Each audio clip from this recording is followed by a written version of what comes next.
So getting behind that, we've actually implemented an aquaponics farm within our hotel. So it's the first urban aquaponics farm within a hotel in the world. It's 460 square meters. It's on level 5 of the hotel, and it produces fish and vegetables. Hello, my name is Renae Leith-Manos. Welcome to this podcast, Where to From Here, featuring conversations about luxury travel and how it's changing in every pocket of the globe.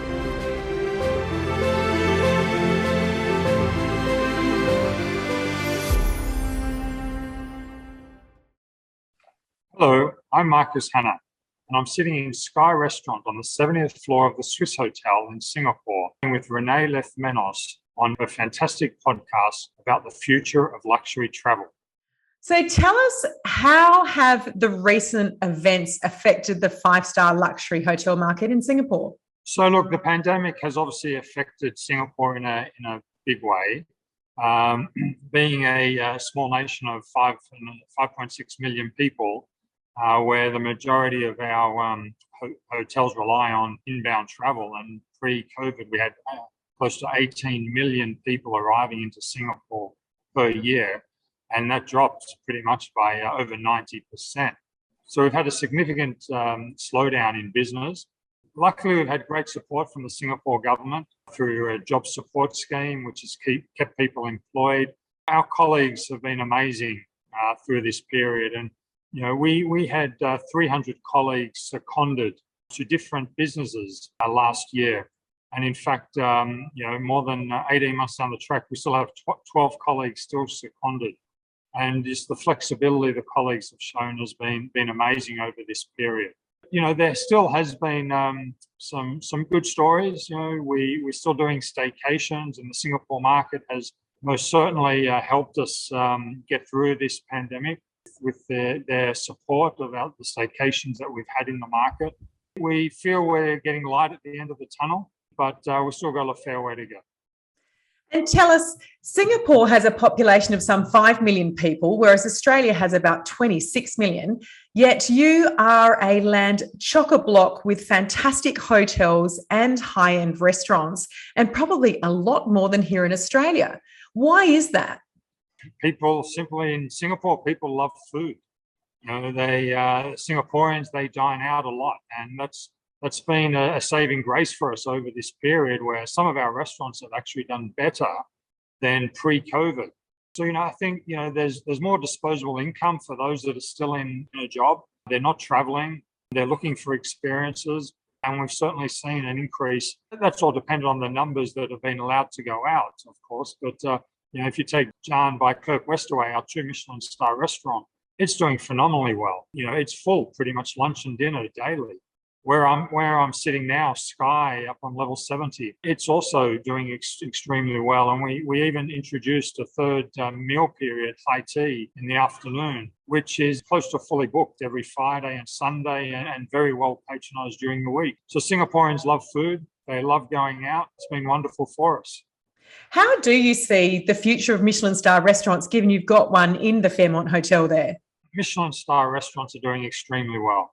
Our restaurant, Checkin by Kirk Westaway, is just going from strength to strength at the moment. We were very fortunate and so proud and happy for the team that we achieved our 2nd Michelin star earlier this year, and we're the only restaurant in Singapore that went from 1 Michelin to 2 Michelin stars this year.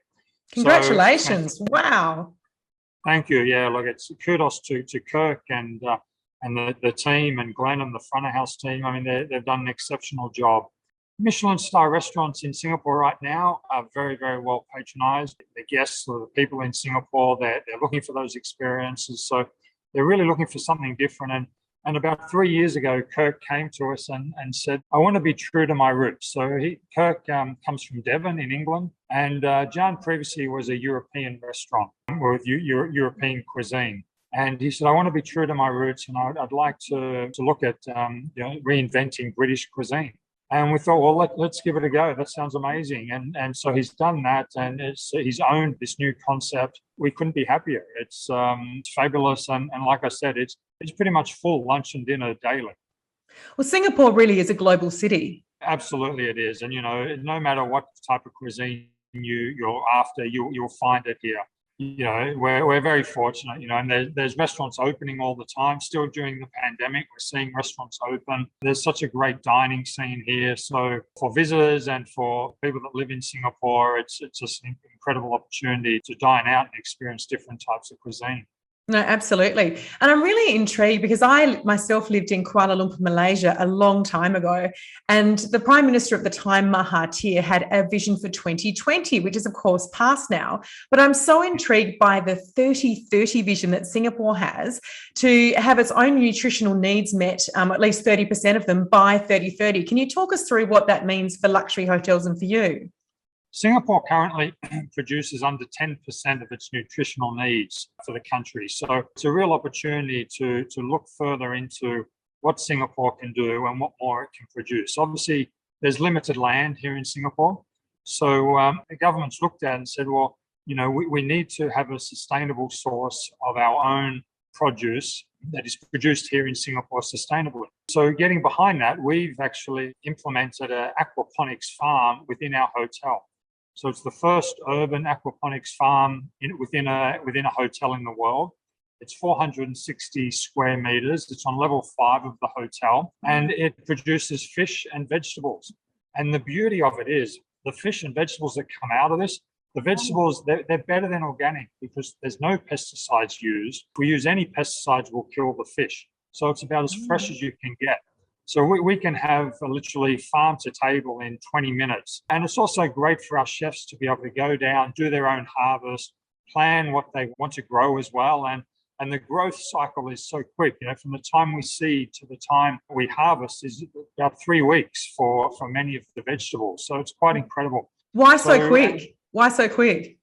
It's just a function of the way aquaponics works. So there's no soil. It's its own integrated system. So the waste of the fish, it fertilizes the garden.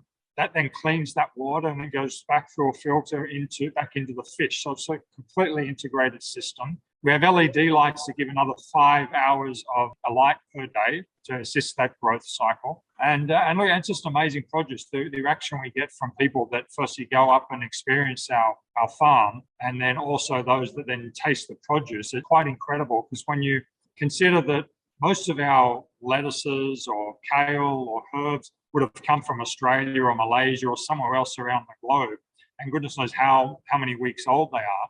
Now it's literally you're getting it as fresh as you can.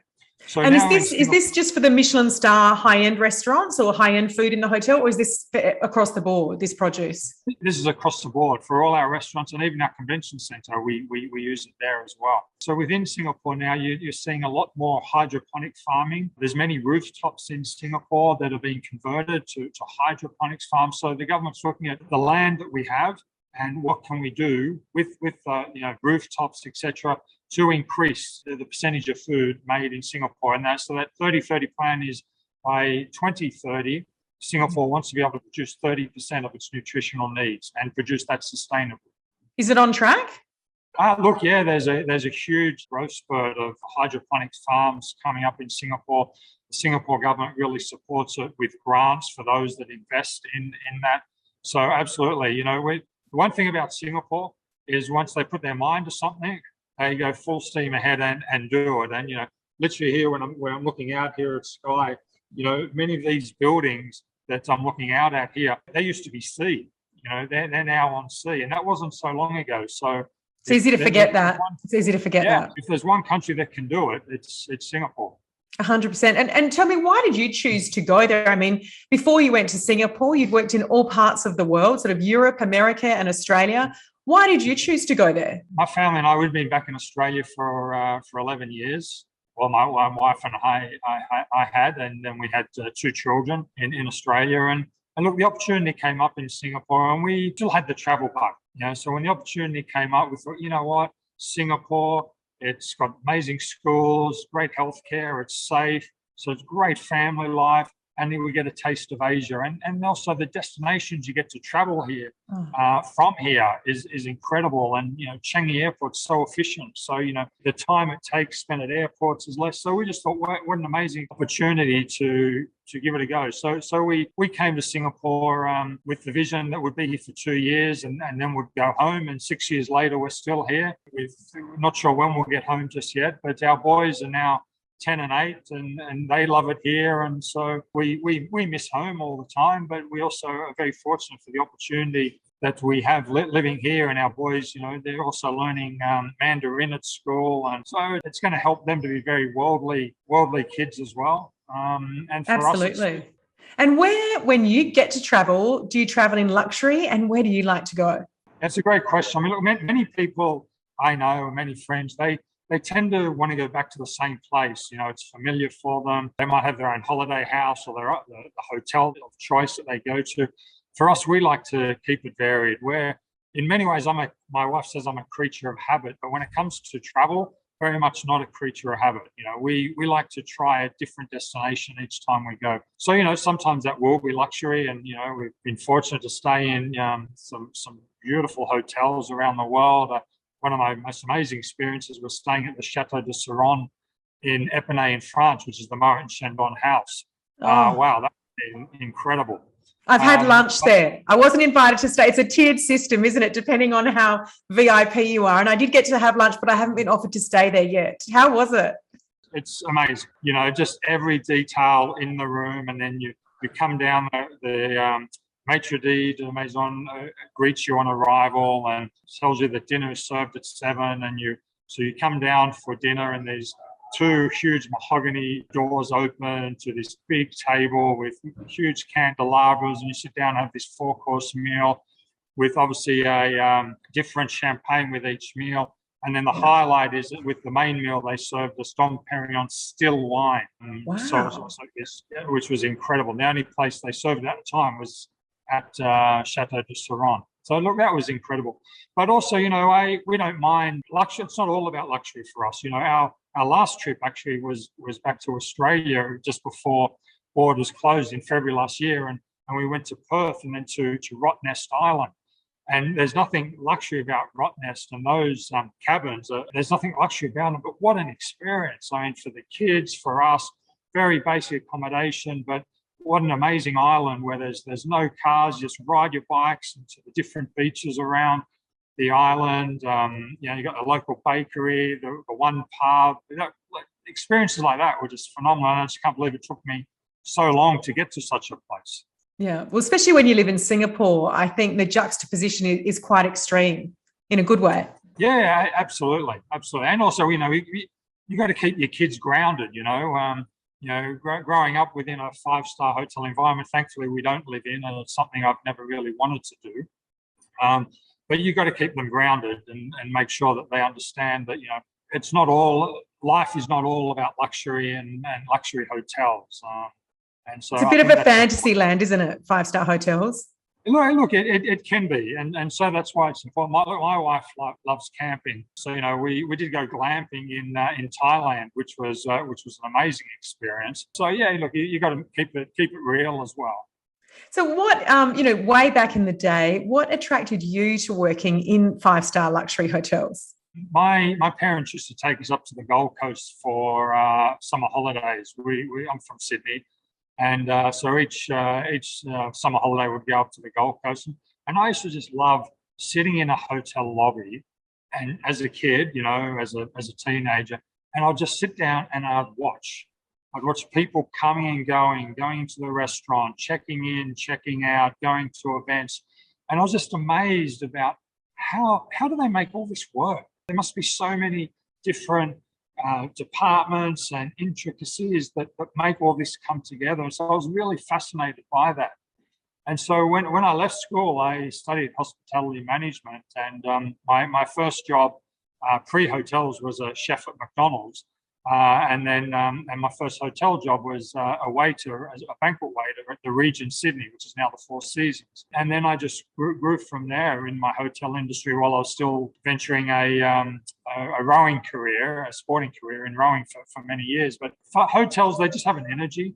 You know, I to work, and every day, you know, the energy I get from my team, from our guests, there's so much positivity with hotels compared to many other industries where there's like a lot of negativity. We're here, we've got one job: to make every guest that walks through our hotel door, our restaurant, our convention center, to make them happy, to make them have an experience, to build an emotional connection with them. And if we've done that, then we've done an amazing job. And look, we're very fortunate that we're in a industry where we can do that.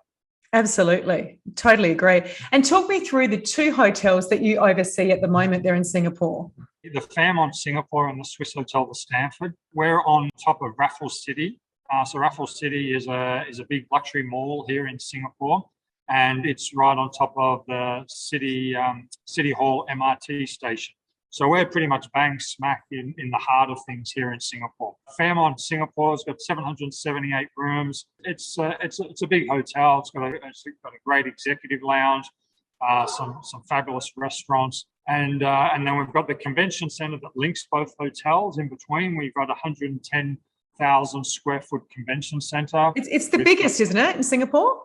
It's the biggest within a hotel, within an international hotel. So we do have some competitors that have larger facilities, like, you know, Marina Bay Sands, for example, Convention Centre, Suntec. But within a hotel, we are the largest. And then we have Swissotel, which has 1,252 rooms. It's a big hotel. And actually, in Swissotel a few years ago, we introduced an automated check-in process, an assisted automated check-in process. So, you know, I got to admit, you know, we were pretty worried about this. We previously used to have quite a big queue to check in on big days. You know, well, with that many rooms, I'm not surprised. Correct. So we took a gamble, and now we have 10 Microsoft Surface screens in the lobby, and we have no reception desk. Now our colleagues are no longer stuck behind a desk, process-driven, asking for passports, asking for details. Now they're actually standing next to you, guiding you through the process, but also they've got the opportunity now to have a conversation, to talk about what are your plans whilst you're here in Singapore, what are you doing, to give recommendations. So what it's actually done is it's sped up the check-in process. The checkout process is amazing. It's like now under 30 seconds you can check out, but it's given us the opportunity to talk to our guests more. And I've had many luxury GMs come and see it and think, wow, you know, this is luxury. It's ahead of its time. It is. It's well ahead of its time, and we're fortunate. You know, we had assistance through the Singapore Tourism Board, through the government, to put this in place. They assist us with doing it, and it's amazing. You know, and it's the future. Absolutely. So you know, to be able to do that in a hotel like this is incredible. Also, in this hotel, obviously, we have our 2 Michelin star restaurant. We have Sky up here. We have an amazing executive lounge on level 65, which takes the whole floor. So 360-degree views of Singapore. Beautiful. So, yeah, you know, we've got 13 restaurants and bars, a fabulous swimming pool area, great Willow Stream spa. We've just put in a U-Fit studio so people can do HIIT classes when they're here or have personal training. We have 6 tennis courts. So we're very much an integrated resort without the casino. Brilliant. But I have to ask you, how do you sleep at night when you personally manage almost 2,000 hotel rooms in Singapore? I mean, that's just mind-boggling. Yeah, look, it is. Look, it's a big business. There's no doubt about that. But you're running it all. You're the man. I mean, you know, if someone doesn't get their room service on time, you're responsible, and there's a lot of rooms to be servicing. Absolutely, but that's where I'm very, very, very fortunate. You know, I've got a wonderful team that supports me. You know, one person cannot do it by themselves, and you know, for me, you know, coming from a background of rowing where I know the importance of teamwork, because there's no superstars in a rowing boat. You're all only as good as, you know, each other.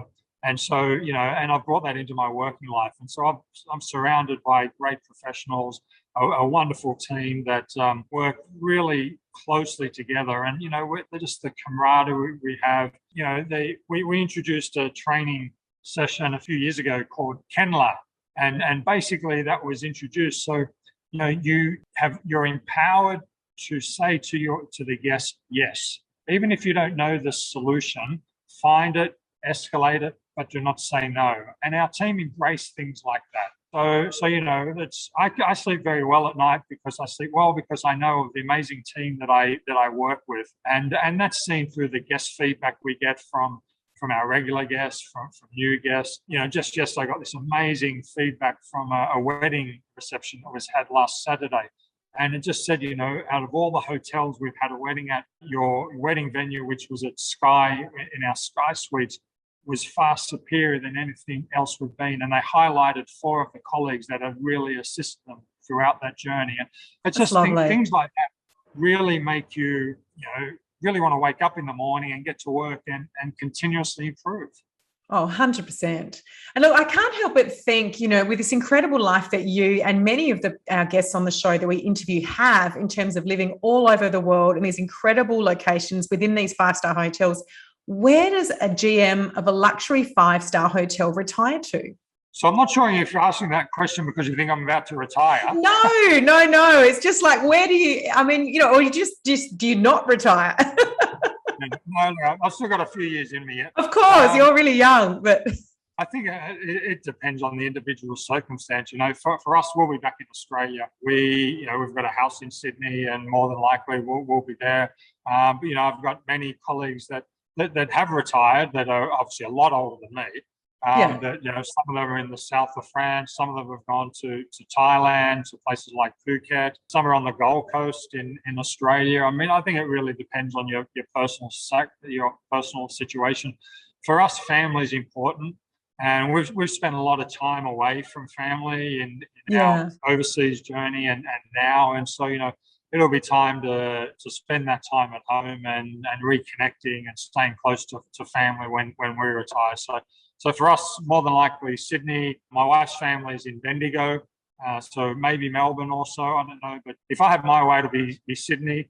And I look forward to just that beach lifestyle again. Where we live close to the beach, and that's where I grew up, on the beach, and I just love that beautiful ocean air. Yeah, it is good for you. It's one of the most positive things about, Sydney especially. It's just wonderful. And I also wanted to ask you for your personal restaurant tips for Singapore. You're right in the thick of it. I bet you've got some great insider tips for us. Absolutely. Well, there's 10 restaurants and bars in Fairmont Swissotel, which are amazing. Or 10 restaurants, 3 bars. But anyway, so when I do dine outside of our hotel, to be honest, I don't go back that often, unless it's really good. But we're just so spoiled for choice. But, I love places like Don Ho, which is in Keong Sek Road. It's a really trendy, modern cuisine restaurant, and it has, delicious dishes like this fried eggplant that's just to die for.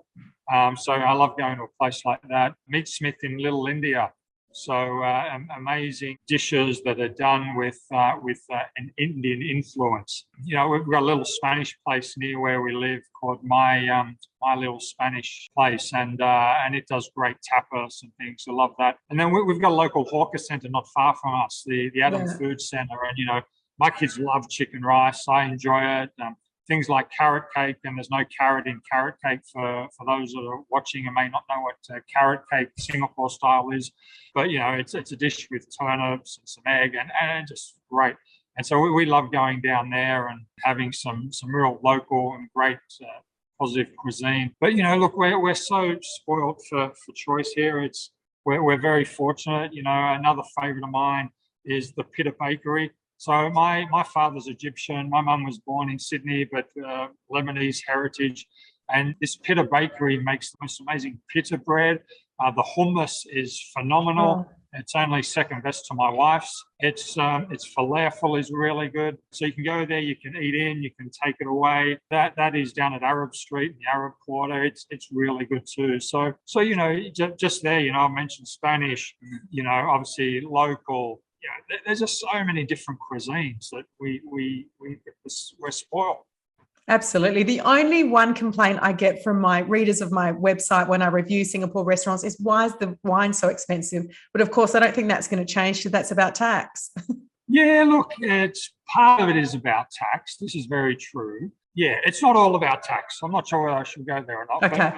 But wine is expensive. However, we have launched our online grocery store called Fairmont at Home. And so for those travelers, when you're next in Singapore, if you want to buy reasonably priced wine, and I'm talking very reasonably priced, we sell the cheapest champagne in Singapore, $55 for Laurent Perrier. Wow. You cannot find it anywhere else in Singapore at that price. We've decided to open this grocery store to take advantage of the prices we get, because we're obviously a huge complex and we get good prices, and then to take on some of the bigger players here in Singapore. Fantastic. So, we're now selling meat, fish, all your grocery needs, your wine, your champagne online. And the response we've had has been phenomenal. Yeah, I'm not surprised. And look, and to be fair, there are some restaurants in Singapore that have got very reasonably priced wines. Our Chinese restaurant, Swissotel, very, very affordable wines, like bottle shop prices. And so that they are out there. It's just about refining them. So speak to the concierge and ask, look, if I want to drink a really nice wine, but I don't want to spend a fortune, where should I go? Because there are some hidden gems out there for sure. Gee, well, that is a secret about Singapore that I never knew. So that's brilliant. But look, I could talk to you all day, Marcus. It's so interesting to hear about Singapore and to hear about your life. But as we ask everyone, where to from here for you? So where to from here? Well, my next trip's to Sydney, which I can't wait to get to. We're finally going to see family after 2 years of seeing them. So that will be absolutely wonderful. For us, we are a complex that constantly innovates. We want to be the leaders in our field. And we feel a responsibility because of our size to continuously do that. So we will continuously innovate. We've just launched an online check-in, check-out system. This is the next step from our assisted automated check-in, because the reality is that, that time at the airport now is going to be a little bit longer for travelers, where they have to have a PCR test before they're let out of the airport. So, we have to expedite and get them to their room as soon as possible, and especially for the business travelers. So, we've got this online check-in now where you can check in on your own phone. When you get to the hotel, you just show us your ID and bang, there's your key, and off you go to your room. So we will continuously innovate and look at more sustainability measures within our complex to make sure that we are leading the field. I mean, one thing I didn't mention before, we have in our Fairmont South Tower, we introduced Swiss Pro filtered water within the guest room in the minibar. So we've taken out single-use plastic bottles. Fantastic. Another sustainability effort that has reduced so many single-use plastic bottles. Just continuously doing things like that. Sustainability is a huge part of Accor. We have our Planet 21 charter that we need to report on to Accor, and we need to do that on a yearly basis. So we will continuously do that. But yeah, for me, the next thing on the agenda is to hopefully get on that flight to Sydney and have a wonderful trip and seeing family and friends. Fantastic. And look, it's great to hear of a company as huge as Accor taking such massive moves in sustainability, because that helps the whole world, because they really are so powerful as a business. But look, thank you, Marcus, for speaking to us from Singapore. I know I speak for all of Australia when we can't wait to get there, whether that's in a tunnel, a travel tunnel that they're talking about, or whether it's just coming there on the way to the rest of the world. But I think, I absolutely love Singapore. It's a fantastic city and can't wait to see the hotel myself at some stage. Absolutely. We look forward to welcoming you and the rest of Australia once borders are open and they can come back. We know we've got many regular guests that are just so looking forward to that border opening and having their Singaporean experience again. So until then, take care and stay safe. Thank you, Marcus, and same to you. Thanks, Renae. Pleasure. Bye now. Bye. Don't forget to subscribe here and follow us on Instagram and Facebook for regular travel updates. You can also hear our episodes on Spotify and Apple Podcasts.